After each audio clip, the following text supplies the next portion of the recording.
Hello again, everybody. We are back. It's Jim Benson, beat writer for Illinois State basketball here at the Pantograph, and myself, Joe Deacon. We're going to talk about ISU's basketball the last couple of weeks. Jim, it looked like they'd be going into tomorrow's game on a 4-game winning streak, and then another little bit of a late game meltdown. On they've had 3 hiccups on the road this year. They get leads on the road, and the first 2 games were really frustrating. I think this last game at Tulsa on Wednesday, they had a 14-point lead with about 17 minutes left. I think that left them really angry, more than frustrated. Angry at themselves more than anything else.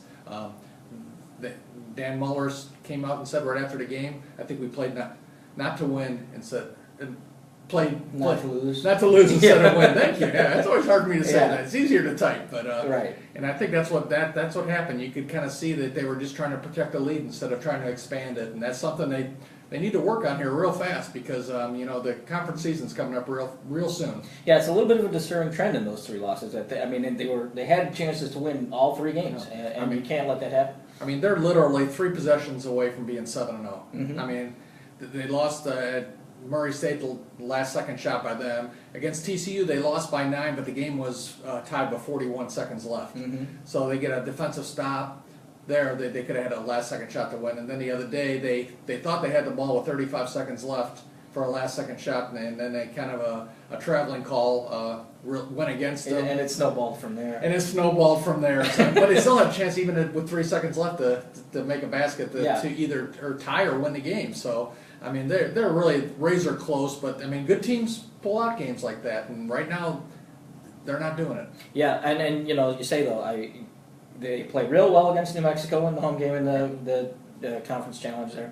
And then, for 37, 38 minutes, they played really well at Tulsa. And even in a New Mexico game, they were winning by 10 points with 3 minutes left, and all of a sudden it's a 1-point game, mm-hmm. and Paris Lee kind of saved the day there. Yeah, so, but building on the positives, though, the fact that, this is a team that in many ways should be undefeated right now. Right. I mean, you got to look forward, especially going into tomorrow's game against UT Martin. UT Martin actually is not, everybody here, UT Martin, first of all, people don't even know what UT Martin is. It's Tennessee Martin. They go by UT Martin now. They're not a bad team. They're 8-2. Now, 2 of their wins one's over an NAIA team and one's over a Division III team. But they went to Ole Miss in the season opener and lost by 3 points.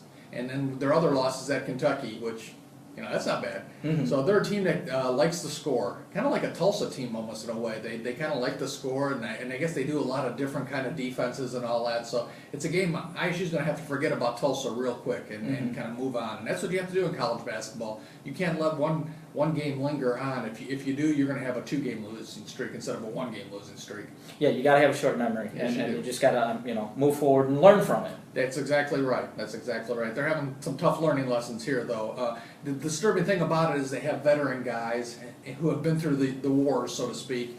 And you'd have thought, Paris Lee even said it after the game the other day, I've been here for 4 years and we shouldn't be losing games like this anymore. And he's the point guard and he takes responsibility. And I think that's a good thing, a guy like him taking responsibility for. It wasn't all his fault, believe me, not at all. Mm-hmm. But he's the leader of the team. He kind of knows he's the leader of the team. And to have a guy like that kind of stand up and say, it's my fault, I think that's good. Why do you think it is that they're having a hard time protecting these leads? I don't know. It just seems like I say, they just kind of go into a shell. Their defense has been the main problem. I mean, their defense is broken down. And I think a lot of times they let their defensive end kind of contribute to the offensive end, when they don't score baskets, then it kind of carries over to the defensive end. And then they don't get defensive stops, and it just kind of snowballs from there. Good teams get defensive stops. This team is not a great defensive team right now. David Ninja might come back. He won't come back this week for sure. Probably not even next week. But they need to get it done with the core guys they got on the court right now. David, you don't know how much you're going to get from him really all season. Yeah, even when he is as healthy as he can be. Exactly. But again, one thing I've always noticed too is even when their defense starts to break down, then they start to kind of tense up on the offensive end and take shots they shouldn't. They don't run the offense the way they have. They don't share the ball as well. But I still think that stems from the defensive Absolutely. end. And now you're starting to press a little bit offensively because you're not getting the defensive stops. So yeah, I mean, I think if you get the defensive stops, that'll help the offense. So after tomorrow's game in TT Martin, I mean, the less of the month is getting toward conference season. What else do you expect for the? Well, they have finals next week, Right. So they won't play until a week from Sunday, and they play St. Joseph's, the A10. St. Joseph's has a great program, Great reputation as great well. reputation. I think they were in the Sweet 16 last year. believe They're so. down a little bit this year. They had a heavy graduation losses, but they're going to come in with a lot of athletes. They're going to probably be a kind of a team like New Mexico. They'll have quite a few athletes and all that. And then the Redbirds leave the day after that to go to Hawaii. And then they play over the Diamond Head Classic, 3 games in 4 days, 23rd or 22nd, 23rd, and Christmas Day. Then they fly back home and they got the conference opener 4 days later. So it's gets gonna pretty be, tight there. It does, and then it's just boom, boom, 2 games every week Yeah. the rest of the way. So yeah, but I mean, again, we knock on them a little bit for the way they've lost the 3 losses, but really for the most part, they've played pretty well, except when they can't finish. I mean, when you talk about if you talk about the minutes of all those games, how many minutes they've played well and had the leads in games. I mean, it's just astounding. I mean, they probably led 85% of the games. They just have to finish. I mean, and they need to do it right now. Indeed. Well, that's going to do it for this week's show. We hope to be back next week with another edition. Thanks.